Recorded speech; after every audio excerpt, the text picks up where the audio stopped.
Now, this Venus number, as I explained earlier, is slightly different to the sun shield number. And that's because, if we look at Venus here, the morning star is rising. So as the sun rises that morning, we will see Venus on the right. But 112 days later from the Earth, Venus will actually be on this side of the sun. So the only time we'll see it is when it sets in the east. And then we'll see it left behind as a bright evening star. And when I went to Guadalajara, I saw this shrine in the temple there. And of course, Jesus said in St. John, "I have said to you that I will go away and come unto you again. I, Jesus, am the bright and shining morning star." And there we see Jesus with Joseph and Mary with the twin planets, Venus, as a morning star and the evening star, with the bright star of Bethlehem above on his head. Now, once I started to decode all this stuff, I had another look at the carving on the lid, and it became quite clear that these people were geniuses. Of course, it was easy to just put down the sun in this design, and two dragons, which represents the sun, and a woman being licked by the sun god here for fertility. There we have the sun god in the middle of the Aztec calendar, and we also have carvings in Mexico of the sun, trying to tell us that the sun was killing us. The sun's rays was causing the babies here to die, and the babies had a circle on their chest representing the sun. So the babies are here. So we have babies, and we have the sun, which was killing the babies because of lack of fertility and because of X-rays. And the sun god is tongues out, and he's licking the female to make her more fertile. So yes, clearly we could have a picture like that.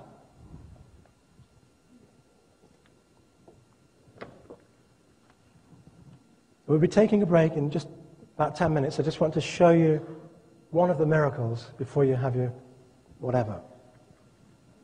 The next picture we could say, I haven't even started yet, we could say that this particular picture, if we colour in different parts of that design, represents the age of water by this lady here, Chalchihuitliqui. She was a goddess of water who wore a jade skirt. So maybe this is Chalchihuitliqui in the bathtub, holding a lily leaf in her left hand. Well, if that's Chalchihuitliqui, the goddess of water, who ruled the age of water for 3,740 years before the world came to an end because of the flood, maybe this eagle could represent the Ecatl, the god of wind, when the world was destroyed by hurricanes. And maybe this stylized representation, could represent Tlaloc. There's lots of carvings like this in Central America, with his distinctive teeth and his ears and so on. He was the god of rain, but volcanic rain, when the world was destroyed through volcanic eruptions. And as we've already seen, this could be the sun god, when the world was destroyed by the sunspot cycle. And if we look at Mayan mythology, perhaps the lid tells us other stories of where we go when we die. One of the stories says that there's a place called Tamawanchan, where the babies go when they die. So maybe this area here on the lid represents Tamawanchan, the place where dead babies go when they die. Maybe this area represents Adam and Eve. Of course, one of them's missing, so that's not so certain. There are some corn seeds down here, so the archaeologists tell us. Maybe those corn seeds represent the paradise called Chincalco. That's where women went who died in childbirth. Perhaps this is a woman dying in childbirth going to that paradise. So this particular picture tells us about all of the other paradises. Now, the Popol Vuh, the book of the Maya, it begins and ends with the same words. The Popol Vuh, the original Bible, as it is called, cannot be seen anymore. The book was written long ago, but now it is hidden to the searcher and to the thinker. Very cryptic beginning. And it says exactly the same thing on the end. The Popol Vuh, as it is called, cannot be seen anymore. The original book was written long ago, but now its sight is hidden to the searcher and the thinker. Now, I want to just briefly do an experiment with you to show you how the brain works. If I asked you a question, that's a picture, a jigsaw puzzle picture of an English country garden. It's not very clear because the projector's awful. And I said to you, what's so unusual about that picture, or different, or special? What would you say to me? Well, the brain doesn't like questions like that, because right now it's going one way, it's saying, what's he talking about? What's so special? I don't understand the question. What does he mean?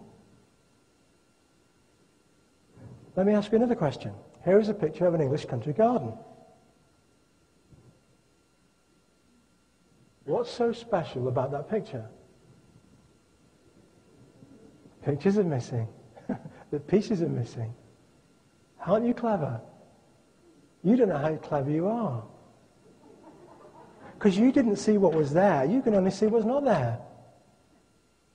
You don't see me. You see somebody who's too tall, or too short, or too fat, or too thin. Or who talks too fast, or talks too slowly. You don't see your son or your daughter. You say, why can't you wash the dishes and help your mother? Why can't you cut the grass and help your father? We only ever see the bits that are missing. So I want to leave all of this information so that when I come back in 3,000 years' time, I can find it again. So how am I going to do it? When I went to Palenque, I said to the guide, where are the two pieces off the corners? He said, I'd never noticed.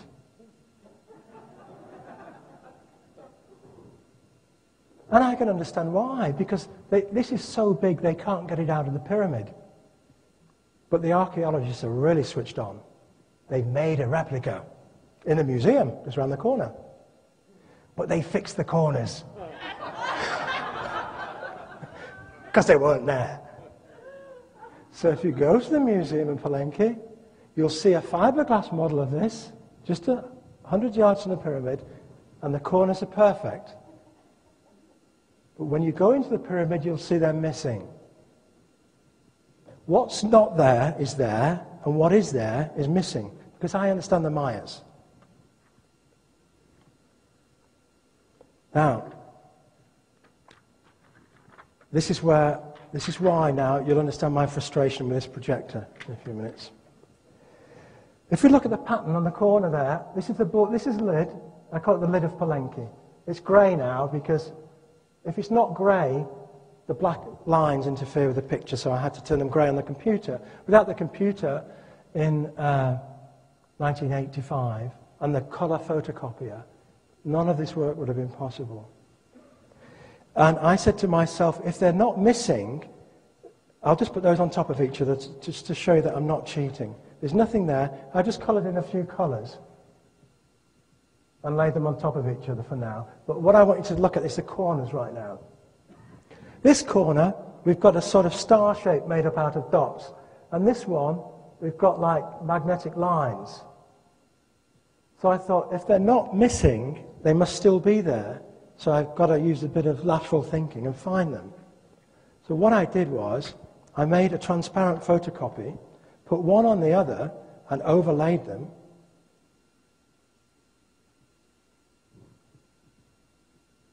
And what we see is that the pattern is restored. Can you see that? I found the missing corner. Now, can you see it? It's important. Little crooked. That's okay. It's very important. Just a second. 0.1 of a degree, and you won't see it. Very, very critical. And you'll see just what geniuses we're playing with. I can't see now because this is burning my eyes out. And I can't find my glasses without my glasses.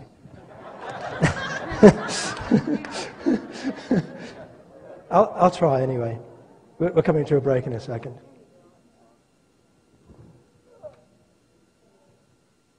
Can you see that? Yeah. Okay. Now, the trouble is then, the ones at the bottom are not completed. They're skew-whiff. They're out. So if I put them there together, you see the ones at the bottom are completed? Can you see that? They're completed now, the loops. See? And now we can see a load of pictures down that border, if I try and straighten them up slightly.